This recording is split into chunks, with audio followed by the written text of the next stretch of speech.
এখন থেকে আপনি ঘরে বসে নতুন মিটারের জন্য অনলাইন অ্যাপ্লিকেশন করতে পারবেন। পল্লী বিদ্যুতের নতুন সংযোগ পাওয়ার জন্য কিভাবে অনলাইন অ্যাপ্লিকেশন করতে হয় এ টু জেড আজকের এই ভিডিওতে আলোচনা করব।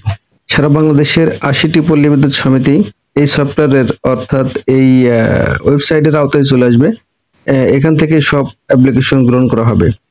তো সর্বপ্রথম আমাদের একটি বিষয় মাথায় রাখতে হবে, সেটা হচ্ছে নতুন মিটার অ্যাপ্লিকেশন করতে হলে আমাদেরকে এক কপি ছবি এবং এনআইডি কার্ডের ফটোকপি বা জন্ম সনদের ফটোকপি আর জমির পর্চা বা খতিয়ান কিংবা দলিলের ফটোকপি, এটা হলে আপনি আপাতত অ্যাপ্লিকেশন করতে পারবেন। পাশাপাশি আপনার পাশের বাড়ির গ্রাহকের একটি হিসাব নাম্বার আপনার প্রয়োজন, অর্থাৎ পাশের বাড়ির গ্রাহকের যে অ্যাকাউন্ট নাম্বার থাকবে, বই নাম্বার আর হিসাব নাম্বার, ওইটা প্রয়োজন হবে এবং আপনার একটি সচল ফোন নাম্বার প্রয়োজন হবে। application.rbpbs.com। তো এই ওয়েবসাইটে ঢোকার পর আপনি এই ধরনের একটা ইন্টারফেস পাবেন। এখানে দেখতে পারবেন প্রথমত লগইন এবং আবেদন করুন, এই দুইটা অপশনের আমাদের কাজ আছে। তো আমরা প্রথমত আবেদন করব, তারপরে লগইনের অপশনটা আপনাদেরকে দেখাবো। আপনারা ভিডিওটি স্কিপ করবেন না, তাহলে বুঝতে পারবেন না এবং বিভ্রান্তির শিকার হবেন। তো সর্বপ্রথম আমরা আবেদন করুন এই অপশনটির উপরে ক্লিক করছি। তো এখানে অপশনটির উপর ক্লিক করার পর অনেকগুলো অপশন দেখতে পারবেন। এখানে আমরা প্রত্যেকটা ঘরই কিন্তু পূরণ করব না। এখান থেকে যে ঘরগুলা লাল চিহ্নিত আকার আছে আমরা মূলত সেগুলাই পূরণ করব, তাইলে আমরা পরিপূর্ণভাবে করতে পারবো, বাকিটা আমাদের দরকার নাই। তো প্রথমত দেখতে পাচ্ছেন এখানে পিবিএস। তো যদি এটার উপর আপনি ক্লিক করেন, এখানে দেখতে পারবেন এই সফটওয়্যারের আন্ডারে যে পিবিএস গুলা অ্যাড হয়েছে, মানে এই আরবির যে নতুন সাইট, অনলাইন অ্যাপ্লিকেশনের মাধ্যমে নতুন সংযোগ পাওয়ার জন্য যে একটা সাইট ওপেন করা হয়েছে সারা বাংলাদেশের, একটাই সাইট, সেটার যে সমিতিগুলা এখানে অ্যাড করা হয়েছে সেগুলো এখানে দেখতে পারবেন আপনি। তো আপনি এখান থেকে আপনার পিবিএসটি সিলেক্ট করে নেবেন। তো পিবিএসটি সিলেক্ট করে নেওয়ার পর নিচে দেখতে পারবেন পিবিএস অফিস। আমি এটা কিন্তু মোবাইলের মাধ্যমে করছি, যার কারণে আমি ডেস্কটপ মোড অন করে নাই। তো তারপর এখান থেকে পিবিএস অফিস কোনটা, আপনি কোন অফিসের আন্ডারে আছেন এখানে সবগুলো শো করবে। তো আমি আমারটা এখানে সিলেক্ট করে দিলাম। তো তারপর এখানে আপনার নামটি দিবেন। এখানে আপনার এনআইডি কার্ডের অনুসারে আপনার নামটি ইংরেজিতে লিখবেন। তো তারপর এখানে দিবেন জন্ম তারিখ, তারপরে পিতার নাম, নিচে দেখতে পাচ্ছেন মাতার নাম, এগুলা পূরণ করবেন। তো তারপর এখান থেকে আপনি লিঙ্গ সিলেক্ট করবেন, পুরুষ না মহিলা সেটা এখান থেকে সিলেক্ট করে দিবেন। তো তারপর আপনার সচল একটি মোবাইল নাম্বার, অবশ্যই কিন্তু নাম্বারটি সচল থাকতে হবে, তাই না হলে আপনাকে যে এসএমএস দেওয়া হবে সেটা আপনি পাবেন না, ওপেন করতে পারবেন না এবং লগইনও করতে পারবেন না। তো তারপর এখানে আপনার এনআইডি কার্ডের নাম্বারটি দিবেন। আর আপনার যদি একটা ইমেল অ্যাড্রেস থেকে থাকে তো আপনি ইমেল অ্যাড্রেসটা এখানে দিয়ে দিবেন। যেহেতু মোবাইলে অপশনে ইমেল অ্যাড্রেস থাকলে মোবাইলে মেসেজটা না শো করলে কিন্তু ইমেলে শো করবে।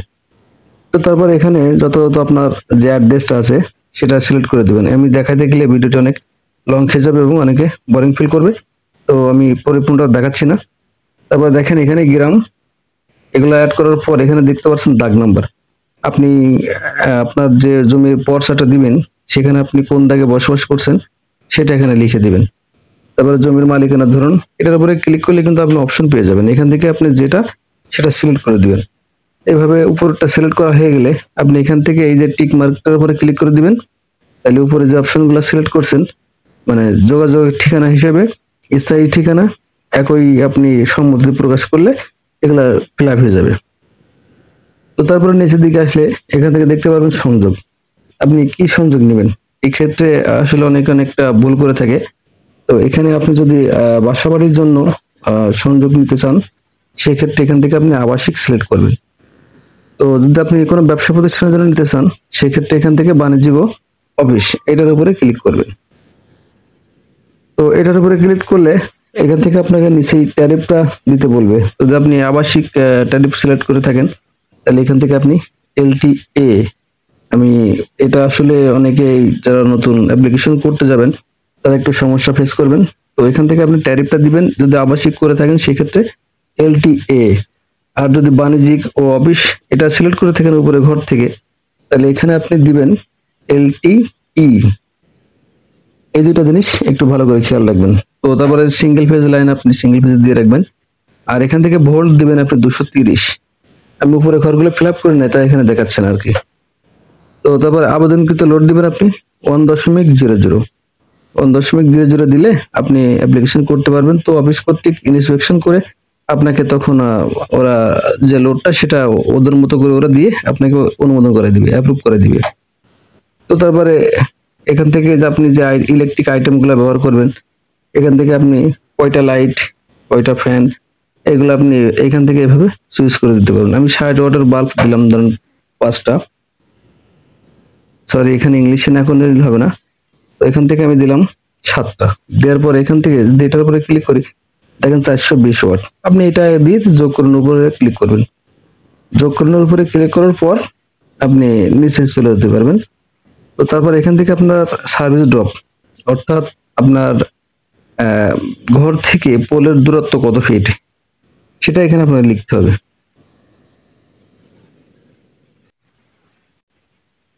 আসলে আপনার ঘর থেকে সার্ভিস পোলের দূরত্ব কত ফিট সেটা এখানে লিখবেন। তো তারপর আপনার বাড়ির পাশের একটা মিটারের বিলের কাগজ নেবেন, সেখান থেকে দেখবেন বই নাম্বার লেখা আছে। উপরে বাম পাশের কোনায় একটা অপশন পাবেন, সেখানে বই নাম্বার লেখা আছে। বই নাম্বারটা এখানে লিখবেন এবং তার পাশে দাগ দিয়ে দেখবেন একটা হিসাব নাম্বার লেখা আছে, হিসাব নাম্বারটা এখানে লিখবেন। লেখার পর আপনার উপরে কাজ শেষ। এবার আপনার ওই যে 1 কপি ছবি নিতে বলছিলাম, এখানে দেখেন ওরা আসলে কিছু লিমিটেড দিয়ে রাখছে, সেটা হচ্ছে সর্বোচ্চ 300 কিলোবাইটের ছবিটা হতে হবে। ওর উপরে হলে কিন্তু এখানে নিবে না। তো আপনি ছবিটা মোবাইল বিভিন্ন সফটওয়্যারের মাধ্যমে এডিট করা যায়, এডিট করে 300 কিলোবাইটের ভিতরে রাখবেন। তারপর এখান থেকে ফাইল নির্বাচনের উপরে ক্লিক করে এখান থেকে আপনি আপনার কাঙ্ক্ষিত যে ছবিটা সেটা আপনি সিলেক্ট করে দিবেন। তো এই দেখেন আমি একটা বড় ফাইল দিয়েছিলাম, যার কারণে কিন্তু 300 KB এর কম হতে হবে লেখা দেখাইছে। তো আমি যদি এখান থেকে একটা ছোট ছবি দিয়ে থাকি, দেখতে পাবেন আপনারা, প্রমাণটা দেখতে পারবেন। আমি জাস্ট এটা দিলাম আর কি। তো দেখেন এখানে কিন্তু নিয়ে নিছে। যদি ছবিটাকে দেওয়ার ক্ষেত্রে আপনার ভুল হয়ে যায়, সেক্ষেত্রে এখান থেকে যে ক্রসের উপর ক্লিক করলে কিন্তু কেটে যাবে। সেম ভাবে এখানেও আপনি এনআইডি এর ফাইলটাও নিয়ে নেবেন। পাশে দেখতে পাচ্ছেন সংযুক্ত লেখা আছে। তো তারপরে এখানে দেখতে পারবেন নিচেই আরেকটা অপশন থাকবে। আমি উপরে ঘরগুলো ফিল আপ করে না, তাই এখানে শো করছে না। তো এখানে দেখতে পারবেন জমির পর্চা বা দলিলের একটা কপি এখানে আপনাকে দিতে হবে। তো সর্বপ্রথম আপনি সেটার উপরে ক্লিক করবেন। ক্লিক করলে এরকম ফাইল নির্বাচন করুন একটা অপশন আসবে। সেম ভাবে আপনি এখানে অ্যাড করে নিতে পারেন। তো টোটাল কিছু আপনার করা হয়ে গেলে এখান থেকে এই যে সম্মতির উপরে আপনি একটা টিক মার্ক দিয়ে দেবেন। এভাবে টিক মার্ক দেওয়ার পর আপনি নিচে চলে যাবেন। এখান থেকে আপনার এই যে নাম্বারটি এখানে দিবে ক্যাপচা, ক্যাপচাটি এখানে লিখে দিবেন। দেওয়ার পর এখান থেকে সংরক্ষণ করুন। এটা মরা অবস্থায় আছে, তখন এটা জীবিত হয়ে যাবে, কালো ঘরে থাকবে। তো এটার উপরে ক্লিক করবেন, তারপর ওখান থেকে ওকে করে দিবেন। ব্যাস, আপনার কিন্তু অনলাইন শেষ হয়ে গেল। এভাবে অনলাইন শেষ হয়ে গেলেই কিন্তু আপনার অনলাইন অ্যাপ্লিকেশনটি অফিসের ড্যাশবোর্ডে যাবে না। তো পরবর্তী ভিডিওতে আমি দেখাবো আপনাদেরকে কিভাবে আপনি এই আবেদনটি কমপ্লিট করার পর অনলাইনের মাধ্যমে কিভাবে পেমেন্ট করে আপনি অফিসের ড্যাশবোর্ডে আবেদনটি পৌঁছাতে পারেন। তো যদি ভিডিওটি ভালো লেগে থাকে তো অবশ্যই আমাদের চ্যানেলটি সাবস্ক্রাইব করবেন এবং ফেসবুক থেকে দেখে থাকলে পেজটিকে ফলো করবেন। আর ভিডিওটিতে একটি লাইক দিয়ে আপনার সুন্দর মতামতটি এখানে জানিয়ে দিবেন। ধন্যবাদ। আজ এই পর্যন্ত, দেখা হবে পরবর্তীতে নতুন কোনো ভিডিও নিয়ে। সে পর্যন্ত সবাই ভালো থাকবেন। আসসালামু আলাইকুম।